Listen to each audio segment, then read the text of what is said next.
시청자 여러분 안녕하십니까? 12월 2일 토요일 JCN 모닝 뉴스입니다. 제22대 국회의원 선거 입후보 안내 설명회가 어제 열렸습니다. 또 국회의원 선거 후보자가 쓸 수 있는 선거 비용 제한액도 공고돼서 내년 4월 10일 총선이 임박하다는 걸 실감나게 하는 것 같습니다. 전우수 기자가 보도합니다. 제22대 국회의원 선거 입후보 안내 설명회장입니다. 총선 출마를 마음먹은 입후보자에서부터 선거사무장, 회계 책임자, 정당 관계자 등이 한자리에 모였습니다. 오는 12일이면 4.10 총선 120일 전입니다. 이때부터 국회의원에 나설 후보자들의 예비후보자 등록이 시작됩니다. 설명회에서는 예비후보자 등록 신청 개시일에 맞춰 예비후보자가 할 수 있는 선거운동 방법 등에 대한 안내가 있었습니다. 예비후보자로 등록하면 선거사무소를 개설 운영할 수 있습니다. 예비후보자가 되면 인지도를 쌓기 위한 행보가 가능하고 어깨띠를 메고 직접 명함을 배포하거나 지지를 호소할 수도 있습니다. 예비후보자의 명함은 선거구민과 대면하여 직접 배부하는 외에 호별 투입, 자동차 앞유리에 끼워 넣는 등의 방법으로 배부할 수 없으며 어깨띠나 표지물을 착용하는 방법의 선거운동은 예비후보자만 할 수 있습니다.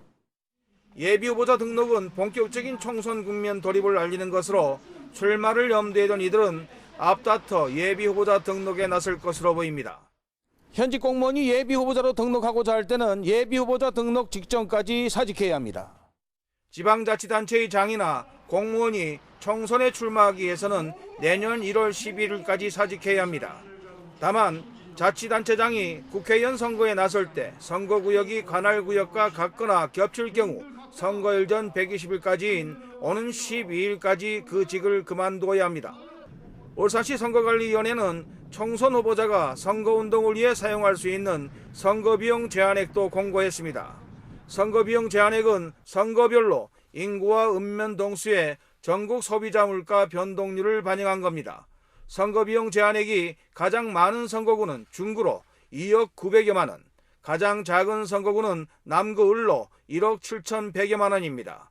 울산 지역 선거비용 제한액은 평균 1억 9,200여만 원으로 제21대 총선 평균 1억 6,500만 원보다 2,700여만 원 늘었습니다.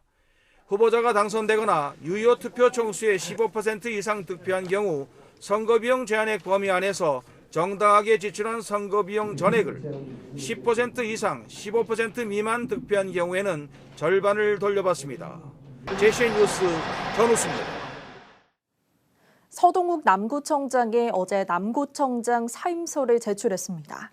서 청장은 어제 오후 퇴근 직전 남구청장 사임서를 공식적으로 전달하고 다음 주 중 기자회견을 통해 자신의 거취와 관련해 최종 입장을 전달하겠다고 밝혔습니다.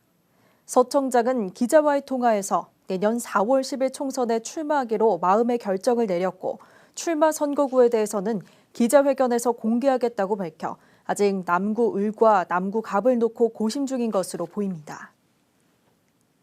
국민의힘 울산 중구의 박성민 국회의원 후원인의 밤 행사가 그제 오후 울산 시티컨벤션에서 열렸습니다. 450여 후원 회원이 참석한 가운데 열린 이날 행사는 박 의원의 후원 활동을 해오고 있는 후원인들의 한 해 활동을 격려하기 위해 마련됐습니다. 이날 김범수 후원회장은 박 의원이 앞으로도 더욱 의정 활동에 전념해 지역사회 발전에 더 큰 일을 할 수 있도록 적극 돕겠다는 입장을 밝혔습니다. 행사에 초대된 박성민 의원은 1년 동안 펼쳐왔던 주요 수건사업 해결 등의 의정 활동에 대해 보고하고 설명하는 시간을 가졌습니다. 지난달 25일부터 체육 문화 분야 교류를 위해 일본을 방문했던 김두겸 시장을 단장으로 한 울산시 해외사절단이 6박 7일간의 일정을 마치고 어제 귀국했습니다. 해외사절단은 이번에 후쿠오카와 구마모토, 삿포로 등 일본 5개 도시를 방문해 도시 간 교류 협력을 논의하고 생활 전문 체육 시설을 둘러봤습니다. 특히 이번 일본 벤치마킹을 통해 울산시는 내년부터 추진할 36홀 규모의 전국 최대 파크 골프장과 문수야구장의 유스 호스텔 건립, 문수축구장 시설 개선 방안과 관리 등에 적극 반영한다는 방침입니다. 울주군 선바위 근린공원 구역 가운데 3분의 1이 넘는 면적에 예산 부족으로 올해 공원구역 해제가 불가피한 것으로 나타났습니다. 울산시는 김종훈 시의원이 울주군 선바위 근린공원 구형대 사유지에 대한 보상 계획을 묻는 서면 질문에 대한 답변에서 전체 공원 지정 면적 42만 1000제곱미터 가운데 39%에 해당하는 미조성 사유지 16만 6천제곱미터에 대해서는 재정 여건상 보상이 어려워 실효가 불가피하다고 설명했습니다. 한편 지난 2020년 7월 도시공원 일몰제 시행으로 울산시의 실효 대상 공원은 36개소에 1,388만 제곱미터에 달하지만 실효 사유지 89%가 임야하다 개발 제한 구역으로 대규모 난개발의 우려는 없을 것으로 전망됐습니다. 올해로 19년째를 맞는 울산 지역 최장수 프로그램 JCN 우리 동네 가수왕의 올해 왕중왕전이 오는 5일 KBS 울산홀에서 열립니다. 올해 왕중왕전에는 치열한 예선을 뚫고 올라온 9개 팀이 가수왕을 놓고 열띤 경쟁을 펼칩니다. 또 미스터트롯2의 수묵화 보이스 가수 송민준과 양지원, 추혁진 등이 초대 가수로 출연해 왕중왕전 무대를 화려하게 장식할 예정입니다. HD 현대 일렉트릭이 최근 미국 캘리포니아주 산타클라라시 전력청과 총 782억 원 규모의 전력 변압기 공급 계약을 체결했다고 밝혔습니다. 이번에 수주한 변압기는 산타클라라 지역의 산업용 전력 수요 확대에 따른 변전소 증설에 사용될 예정으로 HD 현대 일렉트릭은 230kV 등 초고압 변압기 9대를 2026년 8월까지 제작해 인도할 계획입니다. 한편 HD 현대 일렉트릭은 최근 3개월간 사우디에서 초고압 변압기 등 총 3천억 원 규모의 전력기기 공급 계약을 잇따라 체결하며 중동 시장에서도 대형 수주를 이어가고 있습니다. 울주군이 오는 13일부터 서생명 에너지 융합 일반 산업단지 내 지원시설 용지를 분양한다고 밝혔습니다. 분양 대상 용지는 19필지 2만 8,064제곱미터 규모로 평균 공급 예정 가격은 제곱미터당 64만 8천 원이며 오는 13일부터 19일까지 인터넷 공매 시스템 온비드에서 입찰이 가능합니다. 한편 에너지 융합 일반 산업단지의 산업시설 용지는 81.51%가 분양된 상태입니다. 국민의힘 권명호 의원이 정부가 추경 예산안을 제출할 때 별도의 성과 결산 보고서를 제출하도록 해 국민의 알 권리를 보장하는 법안을 대표 발의했습니다. 개정안은 성과 보고서를 작성할 때 추경 편성에 따라 신설되거나 예산이 증액된 사업과 관련되는 성과를 작성해 제출하도록 했습니다. 또 결산보고서를 작성할 때도 결산보고서에 사업별 집행 명세서를 첨부하도록 해 현행법상 미비한 점을 보완하는 내용을 담고 있습니다. 권명호 의원은 개정안을 통해 추경 예산 집행 정상화에 도움이 되길 기대한다고 밝혔습니다. 울산시의회 김수종 의원이 전통시장 자율소방대 지원을 위한 조례안을 대표 발의했습니다. 김수종 의원은 전통시장 상인회를 중심으로 구성된 자율소방대 지원을 위한 조례를 제정함으로써 전통시장 화재 예방 활동과 안전관리가 강화되기를 기대한다고 조례 제정 이유를 설명했습니다. 이번 조례는 지난 30일 행정자치위원회의 심사를 거쳐 원안 가결됐으며 오는 10일 제3차 본회의에서 최종 처리될 예정입니다. 요즘은 현금이 필요할 때 은행 창구를 찾기보다 대부분 ATM기를 이용하죠. 그런데 이제는 인터넷 뱅킹이 일상화되면서 흔하던 ATM기도 점차 줄어들고 있습니다. 연령층이 높을수록 더 불편해지는 시대가 됐습니다. 나경훈 기자가 취재했습니다.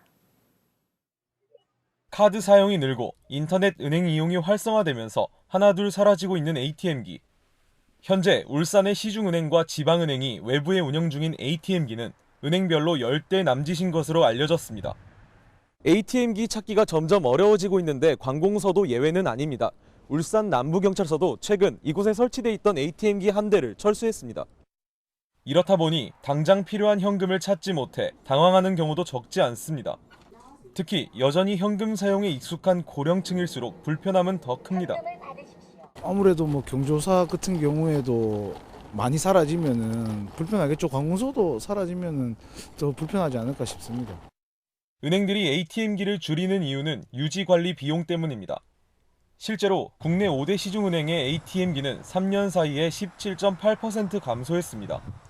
인터넷 뱅킹이 활성화되고 최근에는 스마트폰 간편 결제까지 대중화되면서 ATM기가 사라지는 속도는 더 빨라지고 있습니다. 2018년 하지만 다양한 연령의 민원인들이 찾는 관공서에서조차 ATM기가 사라지는 것에 대해 불편하게 보는 시선들이 적지 않습니다.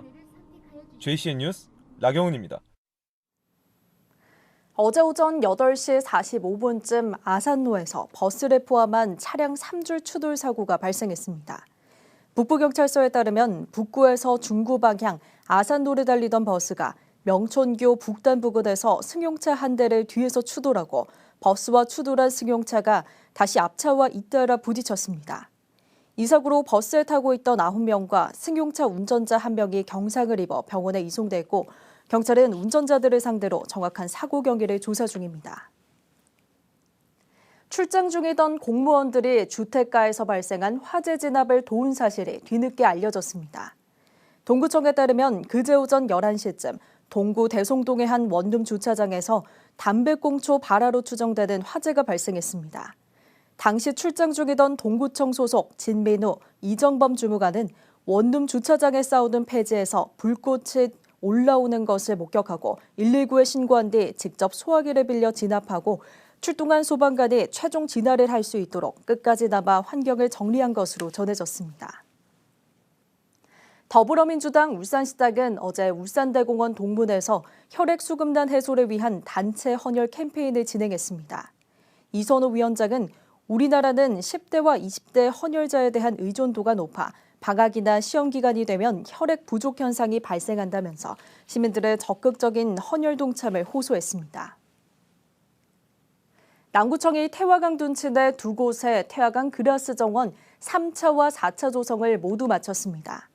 이번 3, 4차 태화강 그라스 정원은 별빛 해움 정원과 달빛 윤슬 정원이라는 이름으로 산림청 공모해서 국비 10억 원을 확보해 태화강 둔치 8,000제곱미터에 조성한 정원입니다. 한편 남구청은 지난해 태화강 번용교부터 명청교 구간에 총 63억 원 규모의 태화강 그라스 정원 마스터 플랜 5개년 계획을 수립하고 오는 2027년까지 99,500제곱미터 규모의 정원 조성을 목표로 사업을 추진하고 있는 중입니다. 울산시와 태화강 생태관광협의회는 12월 한 달간 태화강 생태관광 상설체험장 일원에서 태화강 떼까마귀 군부 생태해설장을 운영합니다. 매일 오후 4시 30분부터 6시까지 생태해설장을 방문하면 떼까마귀들이 시베리아, 몽골에서 울산으로 날아와 태화강 대숲을 잠자리로 하는 이유 등에 대한 생태해설을 듣고 떼까마귀 군부를 즐길 수 있습니다. 가족이나 모임, 학교 등 단체 생태해설 관람을 원할 경우 태화강 탐방 안내센터로 사전 예약하면 됩니다. 동구청이 지난 7월부터 추진해왔던 해안길 경관 개선 사업이 모두 완료됐습니다. 이번 사업은 꽃바위 바다소리길과 일산해수욕장길 일원 2.7km 구간에 패턴 디자인과 디자인 배너 등으로 꾸미는 사업으로 총 사업비 6,500만 원이 들어갔습니다. 허브펠리즈 남측 해안 205m 길이의 옹벽은 색채 패턴으로 남진길과 일산해수욕장 해안길 일원 137곳은 디자인 배도로 꾸며졌고 꽃바위 바다소리길은 가로 33m, 세로 8m의 천그늘막 쉼터가 조성됐습니다. 울산의 청년 정책을 청년들의 시각에서 발굴하고 아이디어를 정책으로 구체화하기 위한 청년 정책 제안 끝장 개발 대회가 어제 롯데호텔에서 열렸습니다. 어제 행사는 사전 공개 모집을 통해 선발된 울산 거주 청년 35명에 일자리와 창업, 복지 등 5개 분과로 나눠 실질적인 청년 문제에 대해 깊이 있는 토론 형태로 진행됐습니다. 이어 토론에서 제시된 제안에 대해 온라인 투표와 전문 심사위원회 심사를 거쳐 우수 제안을 선정했습니다. 울산시는 최종 선정된 우수 제안을 대상으로 실현 가능성 등 부서 검토를 거쳐 시정에 적극 반영할 예정입니다. 울산국제개발협력센터의 환경산업을 주제로 한 제2회 울산 글로벌 ODA 포럼이 어제 JW 컨벤션 센터에서 열렸습니다. OECD의 공적 개발 원조를 뜻하는 어제 ODA 포럼에서는 울산 환경산업의 우수 사례와 국제개발협력 방안 등에 대한 주제 발표와 토의가 있었습니다. 주민서 울산국제개발협력센터장은 이번 포럼은 울산이 가지고 있는 환경에 대한 강점을 공유하고 국제개발협력 분야에서 새로운 가치를 창출할 수 있는 발판을 마련한 뜻깊은 자리였다고 말했습니다. 자, 이쯤 모닝뉴스를 마칩니다. 함께해 주신 여러분 고맙습니다.